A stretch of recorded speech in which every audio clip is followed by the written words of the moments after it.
जिसका मल भी इतना पावन, वो कितनी पावन होगी। जिसका मल भी इतना पावन, वो कितनी पावन होगी। जिसके मल से बने हैं गणपति, दूध से शिव जी प्रकट हुए। हाथ खड़ा करके बोलो मां।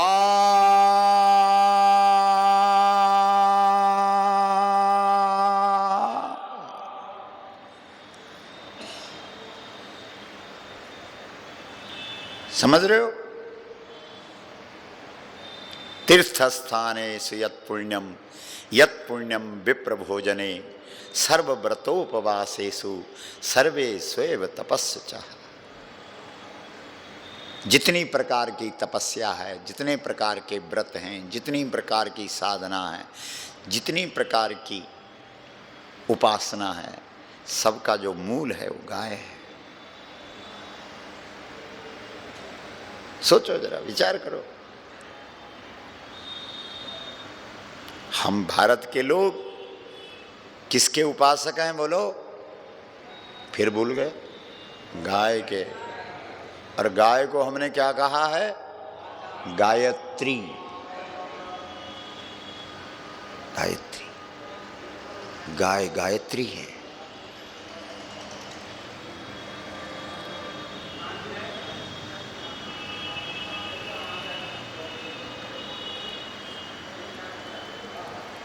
गाने मात्र से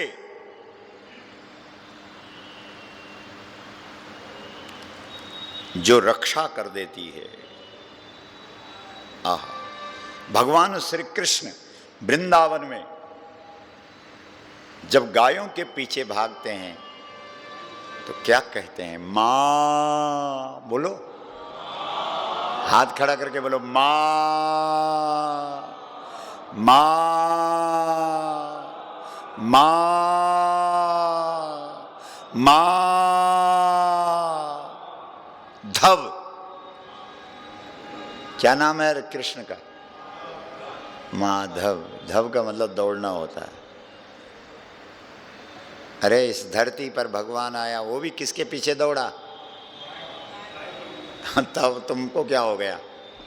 आप किसके पीछे दौड़ रहे हैं?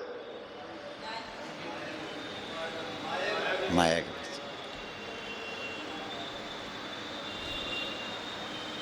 कृष्ण मां के पीछे दौड़ा, हम माया। थोड़ा एडवांस है ना। कृष्ण केवल मां के पीछे दौड़े, हम माया।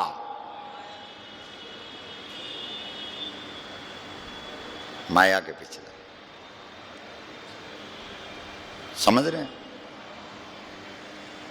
और ये जीवन भगवान ने मां के पीछे दौड़ने के लिए दिया साहब, माया के पीछे दौड़ने के लिए। माया क्या है? माया उसको कहते हैं जो चीज है ही नहीं। माया कहते हैं छाया को। माया किसको कहते हैं? और एक बात ध्यान रखना, अगर तुम छाया के पीछे दौड़ो तो क्या तुम छाया को पकड़ सकते हो? बोलो। अरे जैसे जैसे तुम दौड़ोगे वैसे वैसे तुम्हारी छाया आगे आगे जाएगी। आप छाया की तरफ मुख करो। देखो ये छाया, अब हम इधर जाएं, देखो हम हाथ को आगे बढ़ा रहे हो और आगे बढ़ रहे हैं। देखो क्या समझे? लेकिन छाया को पकड़ने का एक ही तरीका है, उसकी तरफ पीठ कर दो बस। तब कहां जाएगी वो? बोलो। जब उसकी तरफ पीठ कर दोगे तब वो तुम्हारे पीछे दौड़ेगी, आएगी। और जब तुम उसकी तरफ मुख करोगे तब वो तुमको छोड़ के आगे निकल जाएगी। बोलो गलत है कि सही है? हाथ हिला के बोलो। तो आज के बाद किसके पीछे भागोगे? मां। किसके पीछे भागोगे? अब तो तुमने संकल्प भी कर दिया कि हमारा मत किसको पड़ेगा? माता को। हमारा मत माता को। हमारा मत, हमारा मत, हमारा मत। तुम्हारे चंद्रनगर की कितनी जनसंख्या है? 8 लाख। अगर 8 लाख में से 1 लाख भी आ जाते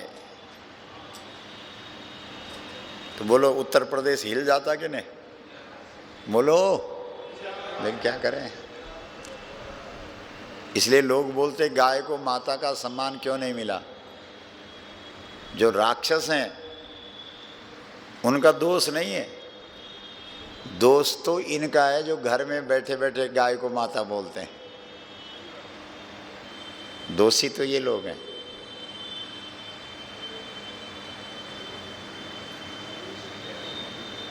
अगर गाय को माता बोलने वाले लोग इस देश में इकट्ठे हो जाएं केवल 5 मिनट के लिए, 80 करोड़ लोग हैं इस देश में गाय को माता बोलने वाले। कितने?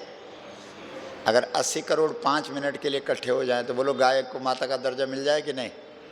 बोलो। तो क्या करें बताओ। और जिसको इकट्ठा होना नहीं आया, ध्यान देना, जिसको इकट्ठा होना नहीं आया,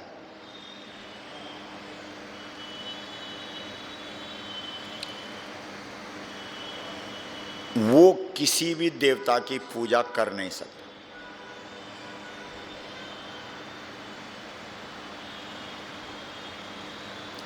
जब तुम इकट्ठे होते हो, गले मिलते हो, एक दूसरे से प्रेम करते हो, तो वही पूजा है।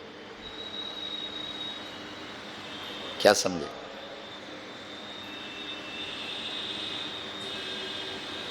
वही पूजा। हम लोग सब बिखरे हुए लोग हैं, बंटे हुए लोग हैं, बड़ी पूजा करते हैं।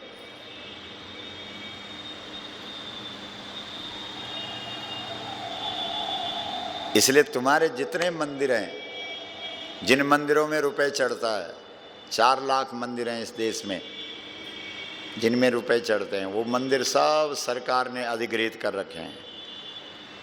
वो पैसा जो तुम भगवान के नाम पे चढ़ाते हो ना, वो पैसा सरकारी खजाने में जमा होता है। बोलो आप। जबकि वो पैसा जो तुमने चढ़ाया है वो आस्था के नाम पे चढ़ाया ना, कि ऐसा चढ़ाया कि सरकार का फायदा हो जाए। बोलो, आस्था है ना, इसलिए तुमने पैसा चढ़ाया ना। तो जो पैसा तुमने मंदिर में चढ़ाया वो आस्था पे ही खर्च होना चाहिए ना। और तुम्हारी आस्था गाय के प्रति है कि नहीं है? तो जो मंदिर का पैसा है वो गौ माता पे लगना चाहिए कि नहीं लगना चाहिए? तो कहाँ लग रहा है? और जिन जिन मंदिरों में तुमने पैसा चढ़ाया, उन उन मंदिरों को फिर विदेशियों ने आ करके लूटा। लूटा कि नहीं लूटा? अयोध्या का राम मंदिर, मथुरा का कृष्ण मंदिर, काशी का विश्वनाथ मंदिर, गुजरात का सोमनाथ का मंदिर, बहुत पैसे चढ़ाए थे ना तुमने इन मंदिरों में। उन मंदिरों को विदेशियों ने लूटा कि नहीं लूटा? तो बोलो, पैसा मंदिर में चढ़ाना चाहिए कि गौ माता को चढ़ाना चाहिए? जोर से बोलो। लेकिन गाय तो बिष्ठा खाने के लिए मजबूर हो रखी है गलियों में, और तुम 7-7 करोड़ का सोना मंदिर में चढ़ा रहे हो। चढ़ाओ भैया, कौन समझाएगा?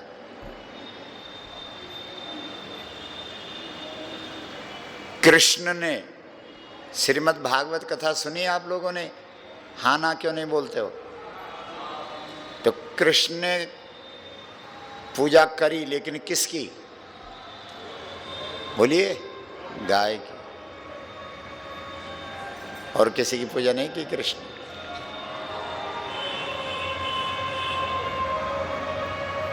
पूरे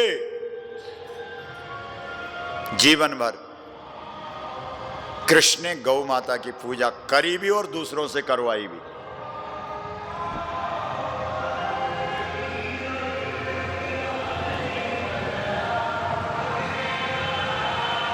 ब्रजवासी लोग, जैसे आप लोग बोल रहे थे अभी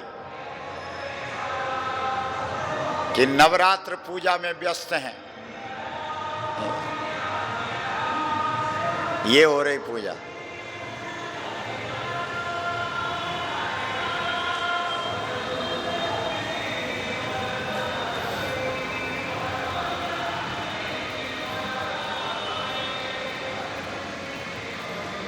बहुत ध्यान दो।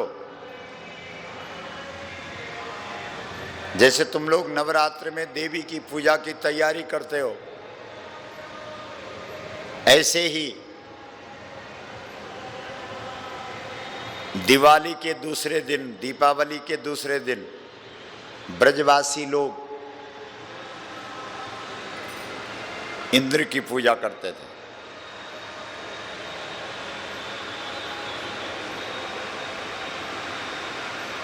पूजा की तैयारी हो रही थी। कृष्ण ने कहा बंद करो ये पूजा, क्या है ये पूजा। हम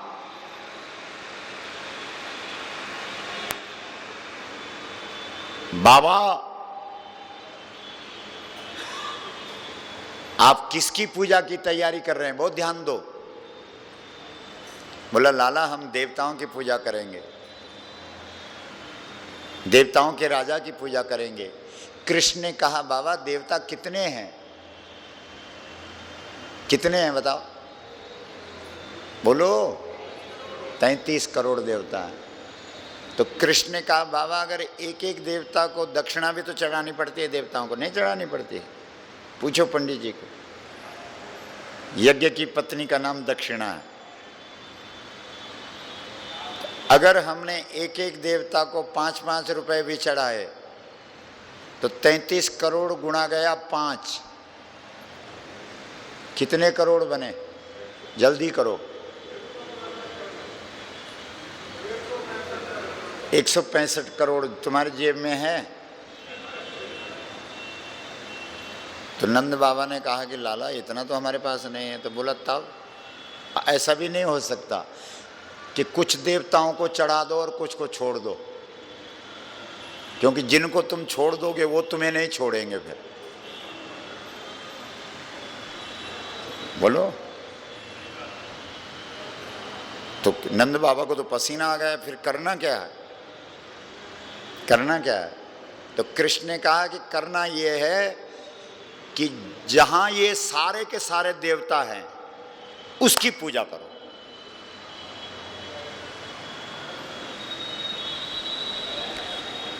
जिस प्रकार से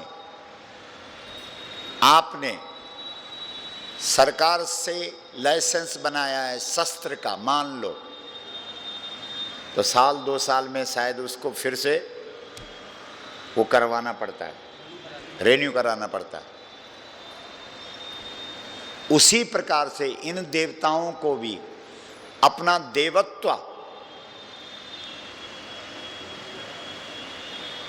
हमारा देवत्व सुरक्षित रहे, इसके लिए गौ माता से प्रमाण पत्र लेना पड़ता है। जो देवता गाय से प्रमाण पत्र नहीं लेगा उस देवता का देवत्व खत्म हो जाएगा। एक बार सारे देवता गौ माता के पास भाग रहे थे, माँ हमको भी जगह दो, हमको भी जगह दो, हम भी जगह दो, हमको भी जगह दो। सब देवता बैठ गए।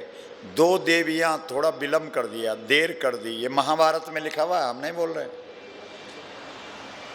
एक लक्ष्मी जी और एक गंगा जी, ये दोनों देवियां बहुत बड़ी है ना। गंगा जी बोलती है मैं तो इतनी पवित्र हूँ कि लोग 1000 किलोमीटर दूर से मेरा नाम लेते हैं तो पवित्र हो जाते हैं। बोलो गौ माता की। इसलिए मेरे लिए तो जगह पहले ही खाली रहेगी। लक्ष्मी जी बोलती है मैं तो पागल कर देती हूँ दुनिया को, नहीं है मेरे लिए तो जगह सुरक्षित रहेगी, रिजर्वेशन है, रिजर्व होगा। लेकिन जब लक्ष्मी और गंगा आई तब तक गाय का एक एक रोम भर गया, कोई रोम खाली नहीं। ये दोनों देवियां हाथ जोड़ करके कहने लगी कि ऐसा मत करो, हमको जगह दो। गाय ने कहा मेरे पास जगह ही नहीं, मैं क्या करूं, आप देर में आई, आप जाओ। तो दोनों रोने लगी। तब गौ माता ने कहा कि चलो फिर ठीक है, एक मेरे मूत्र में बैठ जाओ, एक मेरे मल में बैठ जाओ। तो गंगा जी एकदम गौमूत्र में बैठ गई। बोलो गौ माता की। और लक्ष्मी जी ने भी 1 मिनट का समय नहीं लगाया, वो तुरंत गोबर में बैठ गई। बोलो गौ माता की, लक्ष्मी माता की। मां, बताओ, जिसके लिए तुम पागल हो रखे हो वो तो गोबर में है। जिसके लिए भारत के सत्ता पर बैठे हुए लोग अमेरिका और जापान और पता नहीं कहां कहां जा रहे हैं कि हमारे देश का विकास करना है, वो तो गोबर में है। बोलो। और भारत की समृद्धि कब होगी? अभी हमने बोला था, जब गोबर में गणेश देखोगे, क्योंकि जहां गणेश होगा वहीं रिद्धि सिद्धि होगी, जहां गोबर होगा वहीं रिद्धि सिद्धि होगी। और इस देश के लोग रिद्धि सिद्धि विदेशों में देख रहे हैं, क्योंकि विदेश वालों के साथ हाथ मिलाना होता है ना।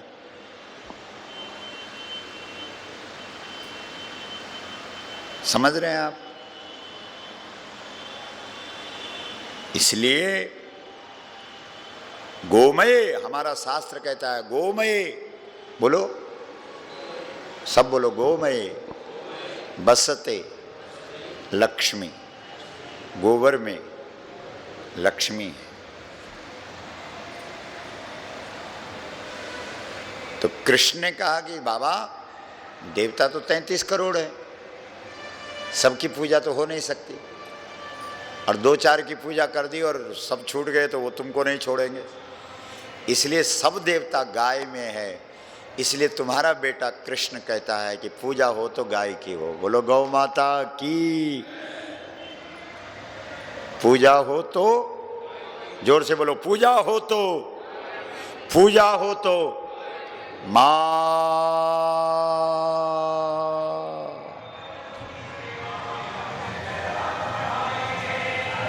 ठीक है, बढ़िया।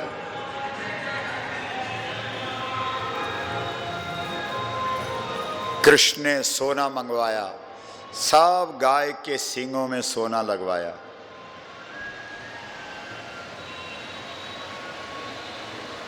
अगर तुम्हारे पास सोना है तो गौ माता के लिए लगाओ ना उसको।